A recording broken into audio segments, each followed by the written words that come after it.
Welcome back, everyone. A lot more information's coming out about the Charlie Kirk assassination. So we've really dug into this. Let's talk about like a timeline, and we're going to give you our perspective from a law enforcement side of how some of these things actually work and what it takes to get somebody like this in custody. Yeah, I think we can offer from our perspective as cops, maybe debunk some theories that are being thrown out there. There's a lot of videos that have been made online about certain things that may or may not have happened and why the FBI is releasing some information and not. And we can answer all of that for you. But there is still a lot of information, obviously, that is not out there. And we also want to explain to you why that is. And we have Billy back in studio, one of our founding members of the Shots Fired podcast. Welcome back. Billy, thanks for coming in to help provide some perspective on this. Thanks for having me. Appreciate it. Billy, you can offer a lot of good perspective because you did do fugitive apprehension for a long time. And that I think there's a lot of unanswered questions from the time that he was assassinated to, people want to know, why did it take so long to find out who he was? And, the FBI is coming out and saying that basically they're taking credit for apprehending him, and people are upset about that. They're saying you didn't find and apprehend him. His father actually turned him in. And so those are all questions that I think we can all answer as to why that happened. And so now look, we also don't have all the facts. And so the information that we can provide is merely the information that has been released, but breaking it down into a context of, okay, from a law enforcement's angle or perspective, this is why things are done the way that they are, and why some information isn't being released. And so let's just start with the timeline real quick. I think it's very important to understand that we're at the infancy of this case of far as information and going forward. Like, there's so much that the public just doesn't know and doesn't need to know. So back to why, there's not all this information being out there. People want facts and they want photos of the gun. And there are pictures out there of this rifle laying in like a cardboard box. And was that the gun used? And, why was he seen on the roof, not going up on the roof with a gun? Was it planted? Did he jump off the roof? Was it on him at the time? They're saying, they found it in a green belt. So let's just cover all that because in my opinion, a lot of that's easily explainable. But so at the time that Charlie was shot, since our first video been video released of the suspect or the shooter on the rooftop, and then fleeing from the rooftop, jumping down, which appears to be about a two-story building. I think they said something like 15 feet or something like that, maybe 20. Jumping off this building, they have footage of him running through the parking lot. And then they also had ring video footage of him in these neighborhoods, and it appears that he had some type of limp walking through these ring cameras. So he gets shot. I think they have in here at around 12:22, 12:23ish. It says he's shot in the neck. Okay. People want to know he wasn't seen on camera with this gun going up to the rooftop. I think that's explainable because how many times in your guys' career have you come across an individual, whether it's a traffic stop, maybe you stop a pedestrian, they're carrying a backpack or whatever, and you find a rifle either tucked in their pants and you didn't even know it, even them walking normal, or even on a traffic stop finding rifles that have been broken down that are shoved in a backpack or a bag. I think we can do the what if game all day long on that. We don't know that the picture of the rifle is the rifle used. So there's collapsible rifles. There's collapsible rifles that fit in backpacks. They fit in all kinds of small things. There's rifles that literally aren't collapsible, but I can just take them apart and put them in a backpack. There's also there's nothing to say that he didn't stage it. He could have put the gun that night up on the roof and been like, okay, cool. The gun's up on the roof, and hopefully no workers up there in the next 6 hours or something whenever he threw it up there. And there's so many different scenarios, I would say, that are a possibility. But is it possible, from your knowledge of working out on the streets and finding rifles in bags, is that possible that a rifle could be collapsed down and put into a backpack? I can't even tell you how many times I found those. I think it's totally possible. And the information that's been said is maybe it was staged. It's very possible it's been there for multiple days or even a week that's been up there. And you look at the amount of or like coordination it takes to put together this event. There's going to be a lot of people around walking, and that college does have law enforcement. And they're paying attention.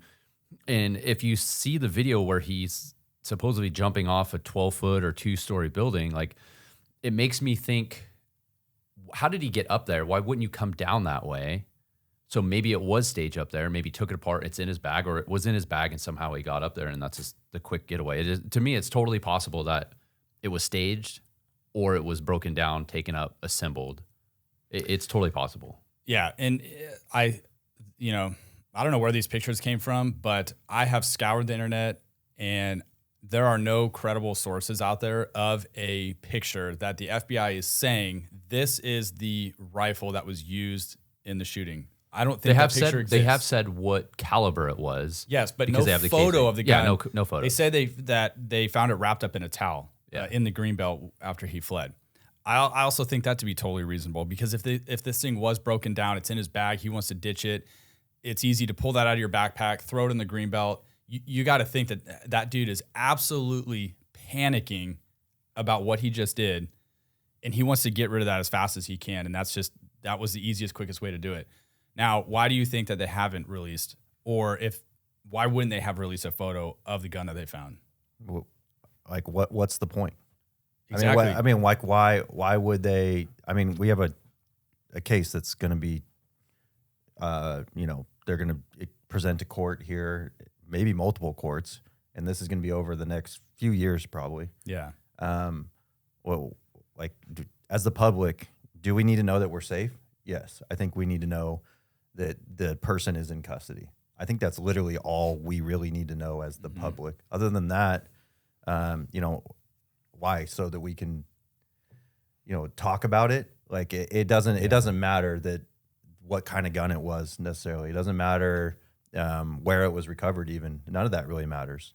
Well, no. I think to the public. Yeah, I think the reason that they're not displaying that or not providing photos of that is, you think back some of the cases that you've worked where you have intimate knowledge of certain things and only that suspect would know that information.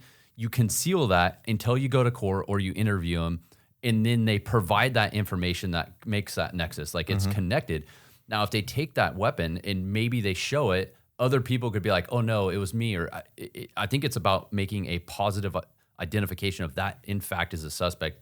Maybe there's something unique on that weapon where that person, when they interview him, can make that connection. And without that connection, then you have a defense of it wasn't him. But only him knowing that, I think there's a reason they're not releasing. I mean, going through, like, if they go to wherever he purchased this firearm and they go to that person and say, hey, did you sell a firearm to so-and-so? And, they go, yeah, I did. What was that firearm? And they go, it was this.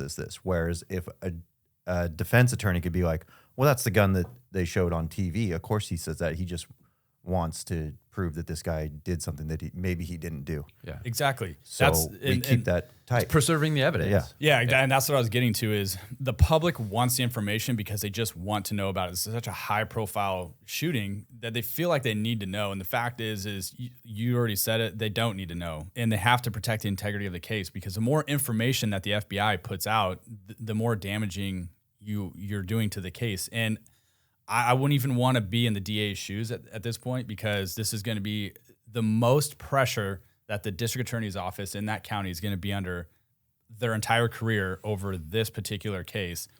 Zero chance or opportunity for any slip-ups to ruin at all ruin this case. They can't afford that. So what people need to understand is only certain information should be released. Everything else, they're not going to, and it's not because there are some weird theories out there about that whether the FBI is lying or they planted this stuff. Like, what it boils down to is just it's protecting the integrity of the case, because you can't have a jury pool tainted by all this information that's being leaked out. It's already going to be hard enough to have an unbiased jury. And if anything, in most cases, information is not released to the public to maintain and it's on that purpose. Evidence. Yes, yeah, exactly. I think that's what a lot of people don't understand about the judicial process is that, and there's a reason for it. Yeah. I even think. I was just, you brought up the point of, the information released and everything. When it comes to, like, the secrecy of a case, it's not a secret, I would say, but they're trying to. It's the prosecution's trying to prove a case and defense is trying to argue it, right?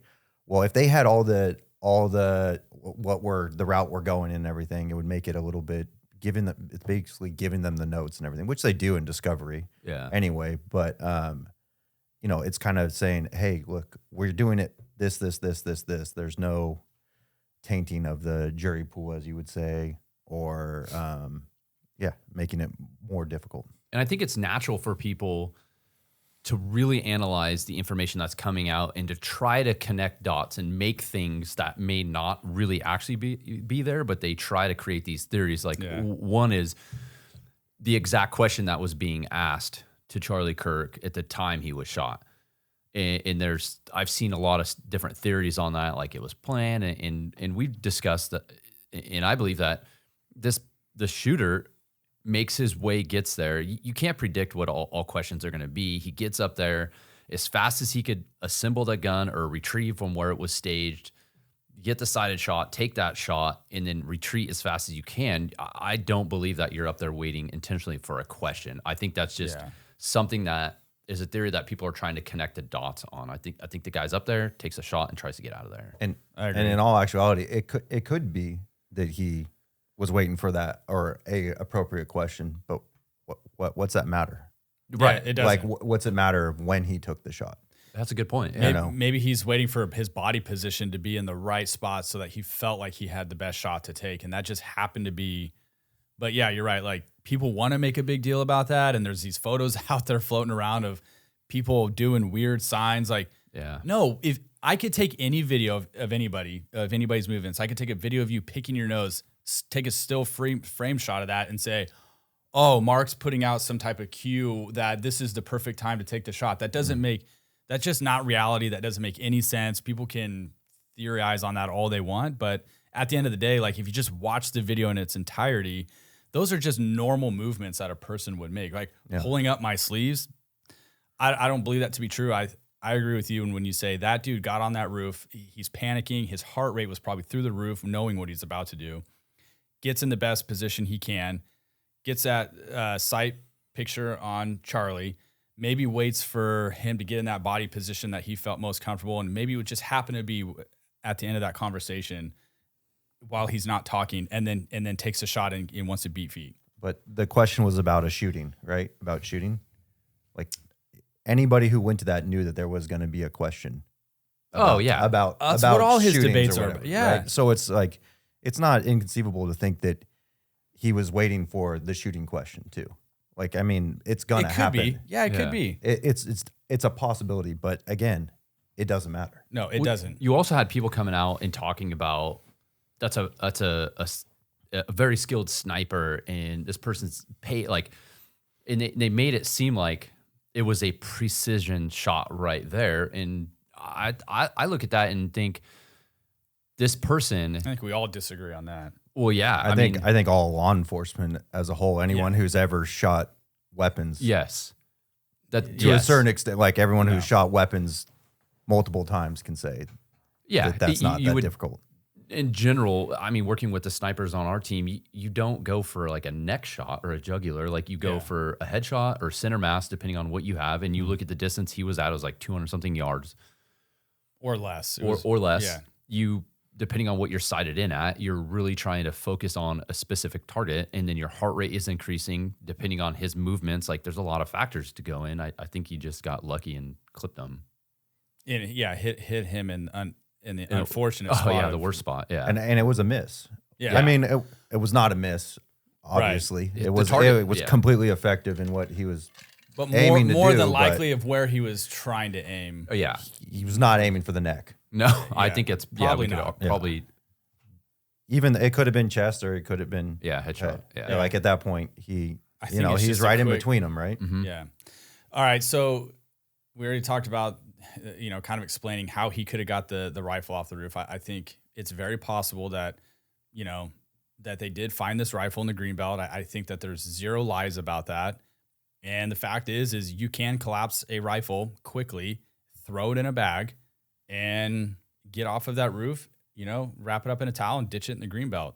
I mean, other than that, he could have carried it too until he got to an area where, there's the video of him limping, which is, to me, he wasn't limping necessarily when he jumped off the roof from what I saw. Didn't seem like it, but his adrenaline's also going. Injuries, take time sometimes. So maybe he was limping later, but it could have been that he had the rifle shoved down his pants and his knee wasn't able to bend because of that.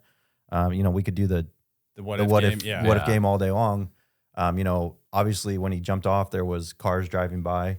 I'm sure they've attempted to find and interview those people. Like, was he carrying a firearm? He could have been just carrying a firearm. They're like, oh, damn, there's a guy carrying a rifle. And those people driving in the parking lot probably had no idea what had just happened. They're in their cars, they're in a parking lot. I mean, how would they know? Or there's a guy with something wrapped in a towel, because it was wrapped in a towel, which is like, it was umbrella. I don't know. Like when you're driving by, you're maybe not recognizing that. Like there's the what if game is. But it does also, you have two different plausible answers to that. But the investigators in this case probably know at this point whether it was an injury or not. Like they probably have interviewed and maybe sent him to the hospital and done X-rays and MRIs and all kinds of stuff. About that. All right, so as cops, like, how many people do you think were interviewed? Like, how much more do you think the investigators know in this case than what obviously is being let out there? I mean, tons of information. There was at one point they said they had 7,000 tips on the tip line, and I'm sure it's way more than that at this point. And the FBI will listen to all of them. They'll go through all of them and vet them all. Whether it's just like, oh, this is just straight conspiracy stuff. Mm-hmm. We don't need to follow up with it, or like doesn't really. I think it's equally important for an investigator to try and disprove the case also. So if someone's saying, no, it was, you have the wrong guy, it was this guy, they're going to go through that and they're going to be like, okay, why is it this guy? Could have been this guy. And they're going to be like, no, it couldn't have been because of this, this, this, and this. Everything gets vetted out. Well, they have a whole team just working tips. I mean, it's not like 5 people. I imagine there's upwards of 40 to 50 people that are taking these tips in, sifting through it, passing it off to another team that's doing a little more research on it. And it's like, there's a whole team on that. As far as like phone calls, with technology, it's probably being put to text and they're going through it. And then, it's, if it's saying someone's name, constantly saying someone's name, it's probably, with technology the way that it is, it's probably like, okay, this is all, John Smith. Okay, let's go through everything that says John Smith. And oh, wow, there's, 100 John Smith tips. Maybe we should look into John Smith, Do you guys think, knowing what we all know about, catching fugitives, and like that's what you've done and I've done, like, how they had a photo of the suspect, I would say damn near instantly. They were going to get that video footage, and they had that photo. They didn't release it until the following day.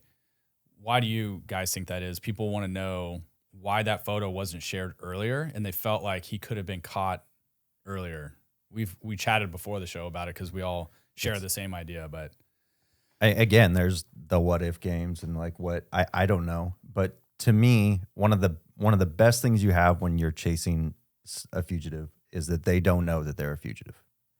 So that's one of the best things that you have on your side is that they don't know that you know who they are. Yeah, the suspect does not know that they are wanted by the police. Right. So they can kind of go about their life in a certain way. Mm-hmm. Whereas if they know that they're wanted, then they are like, I got to stay inside. I got to, change appearance. I can't drive my car anymore. Yeah. I can't have my phone. I can't have whatever with me anymore. I can't do these things. Whereas if they don't think that they're wanted, then they have more opportunity to mess up, basically, is what it comes down to. And as a law enforcement wanting to find these people, probably knowing who he was, you don't want those people to be hinked up and not be using their phone. And those are all the things you have to your advantage to actually locate that person. So I think it's a toss-up of, do you release information or a photo of a suspect? Do you not? I think with the technology that's out there, everyone knows about facial recognition and the tools that the FBI has that they have access to. Some of it's a little scary, but I find it hard to believe that they didn't already know who this guy was and that they released this photograph after they've already identified him and more than likely knew where he was. I think that I think all of us probably agree with this statement is that when this happened, my immediate thought was it's not if this guy gets caught. It's when, yeah. It's when. Yeah. It's 100%. Yeah. This is not the kind of thing that you can do and get away with, especially in this day and age with the amount of resources that we're throwing at this, the amount of witnesses, the amount of cell phones that were just out. Like, I mean, simple as that. Yeah. I think they knew very quick who he was. I think they had surveillance on him, trying to gather more intel because at this point, they're probably considering him some type of, and he is a risk to the public. So they're observing him, trying to gather more intel, and then identifying him, figuring out at what point are we going to make an arrest or what are we going to do. And then I think they release the photo once they have eyes on him to stem a different conversation, to see what he's going to do, what his responses are, to gather that intel, tap the phone line, see what he's saying, like trying to get more evidence down the road for a case to actually go to court with that information. And let's be honest, the FBI can only put off for so long releasing the photo when the public knows you guys have the photo of this person. Why are you not releasing? They can only put that to the side for so long until they're gonna have to release it. But by then, I think it's those boxes. Have been checked. I disagree with that. Like they don't have to. They don't have to, we live pressure. We live in a world of transparency nowadays in law enforcement. Totally. We all know that. Like, yes, we're going to put out stuff, but not when it jeopardizes a case. That's always been a thing. It's never been, there's been things like, why don't they release the body cam? And it's like, well, this is an open and active case at this point, and this is stuff that we can't taint a jury with or do stuff like that. So there's nothing to say that they had to put this out. I think it's a tactic. I think it's a total tactic to get people talking, to get the suspect who was pictured in there to start making phone calls, deleting accounts, coordinating with other people. If there's another support group that's helping him or if it's other associates or whatever he's doing, I think it's a tactic to stem that conversation. In the end result of a conviction is to grab that additional information and then to see, are there others involved? And if there are they a risk to the public? Do we need to do surveillance on those people? I think it goes so much deeper in a spider web than what the general public thinks. Or what everybody else is saying, which is so black and white, but nobody's thinking of it from this angle. Right. And also it goes back to my point of a fugitive not knowing that they're wanted.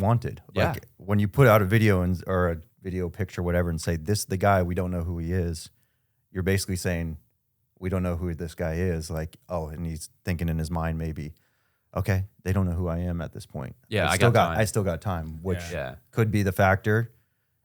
It could not be. Like, I mean, honestly, they could have released it not knowing who he was. Totally possible. For all we know. Yeah.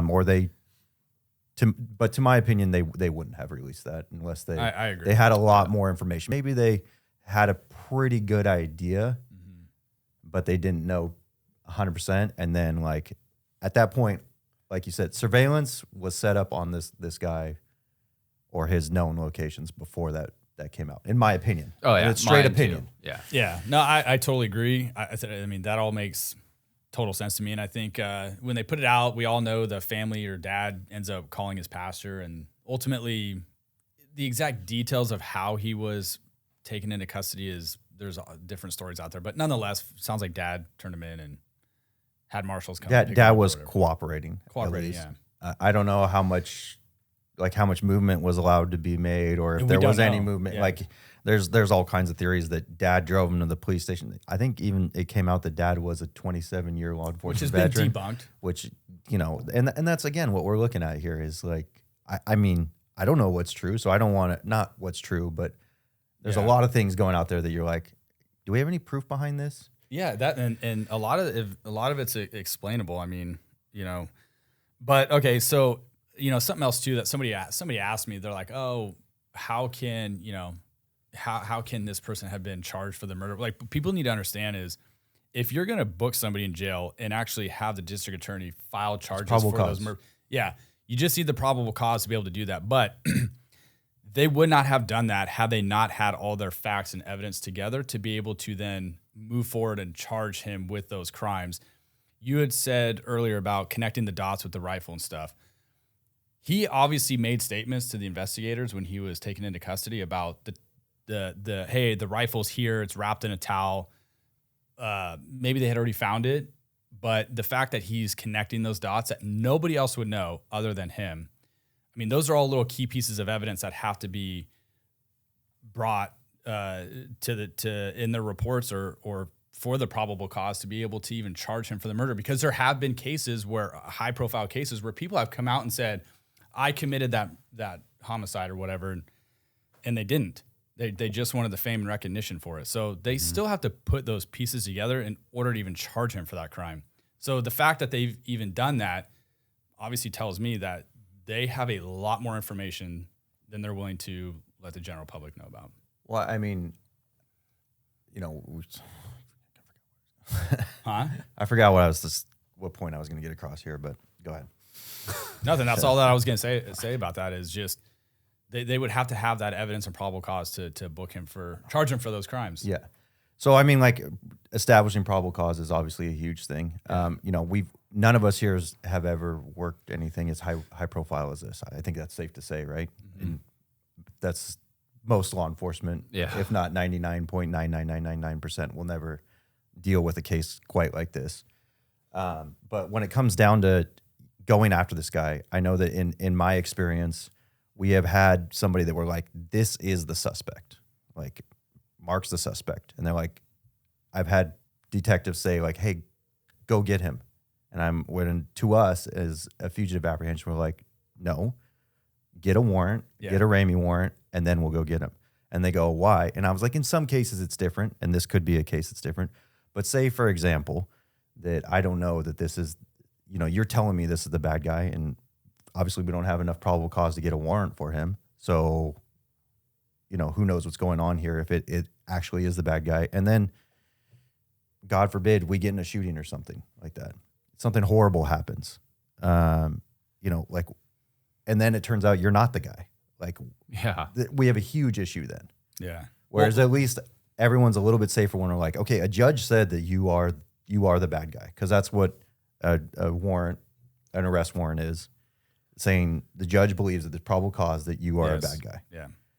It's not me just going, hey. Well, and they did detain that old guy in the very beginning of all this, which that guy, man, his life is probably going to be changed because his picture got thrown out there immediately. I mean, there's videos of him being drugged across the campus and he's in his underwear. Like, I mean, he got told to the world that he was the one that did it, and ultimately, we later find out that he didn't. So, but also that's the part of the conversations that come up with is, what was he doing to be in a position where he was to be detained? Like, I don't know. That wasn't clear. That's some of the theories. Is he a distraction to allow the suspect? Like, there's so much different stuff that people are presenting in this that is like, well, is this factual? Is it not? Is it reaching? Are they trying to make their own view of like what is actually happening? It's all this stuff is super interesting, and I think it just comes down to is the public is going to be given the least amount of information as possible to preserve the case. Yeah. Yes. And then they make the arrest, and then you have to do the arraignment, and then that buys you time, and then it could go federal. Like, there's steps for all of this. Mm-hmm. And I think that's one of the things that's benefits of this podcast is like the general public doesn't know a lot of this stuff. And a lot of people making YouTube videos don't know this stuff, but they're throwing it out there. Yeah. As if they do know. Yeah. Well, and I think to a certain extent, we don't know. No, we don't know. Right? We don't know everything. The process, but we know the process of how this all works and why all this information is not being released. Like, we know it's to protect the integrity of the case. Yeah. So that's based just what on it some boils of down our to. experiences and what we've seen, that him limping or looks like he's limping or could be concealing a rifle, and your leg's not going to be able to bend. So it's going to look, if you have something concealed, or there's different things, but we've seen it. The what if game goes forever. Oh, it goes on. It goes on and on, and we could talk about the things that could have happened, or we could try and disprove it with our super sleuth of the videos that are available to us, which is absolutely nothing in the grand scheme of who is. The evidence that the people are investigating is huge, and the people on the internet are looking at a very small sliver of this, and think they've coming to conclusions and stuff that are like, maybe they're right. I'm not going to say they're wrong. Like, maybe they are right, but we just don't know. Like, there's so much more to it that we don't know, and we'll probably never know. Yeah, I don't think you'll never know everything. I mean, unless you're in that trial, you know. But even then, I mean, like, there's so much that went behind, like, the trial's not going to come up about all the disproving of suspects also. Yeah, like some of it may come up, but not all of it. Like someone could have called and said, Billy's the guy who did it. And, you know, they probably follow up on it to a certain extent. Yeah. I think there's just a lot that's happening quickly in this case, a lot more behind the scenes that nobody is going to be ever made aware of. The resources that are involved in it, the amount of